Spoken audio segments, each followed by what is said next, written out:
mga peeps, magandang araw sa inyong lahat. Muli tayo ay magbasa at makinig at magbigkas ng Tagalog. Inglesin mo ang mga Tagalog na salita. Inglesin natin ang kasama niya.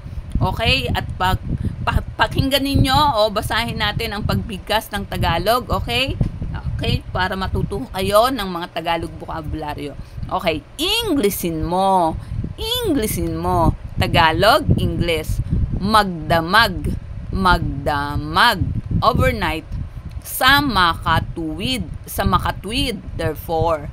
Madamo, madamo, grassy. Tumuloy na ako, I let myself in. Kamakailan, recently.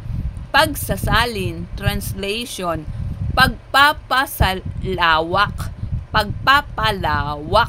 Pagpapalawak, expansion. Okay, bye-bye.